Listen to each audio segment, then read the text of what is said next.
Ashamaa kabajamtootaa fi jaalatamtoota kiyya warroonni fooloo tiktookii kun jala jirtan viidiyoo kana koppiliingi sheer osoo godhin biran darbinaa isiniin jedha. Wantan viidiyoo kan dirqamee isinii waraabuu dhufee isinitti himaa. Warroonni kan akka maakii, kan akka asilii, warroonni jechuudha. Hoolaa mana madaamii jedhamee arrabsamaa fooloo godha habaaboo jala teessee taaptaabiidhaa fi fooloo fi habaaboo asii olitti guuruudhaan callee yoo kennu dadhabde jechuudha. Qimaamoonni mana madaamii hoolota jedhamtee arrabsamtu jechuudha. Har'a sagalee dhabdeetu sagalee gadi ba'anii guyyaa takkitti jechuudha. Mucayyoo suudii keessatti ajjeesanii bishaan keessatti gadi darbanii tiktookii koo jalatti hin argitu.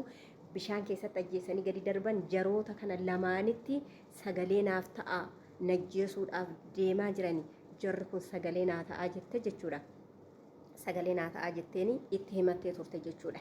Isaan har'a tiktookii irra ta'anii jechuudha. Warroonni miiliyoona jechuudha. Miiliyoona fooloo baatanii jechuudha. Kan akka asilii guyyaa takkitti shaamarra biyya Arabaati yookiin immoo qimamoota mana madaamii jala teessanii taaptaap gootanii hunda keessan jechuudha.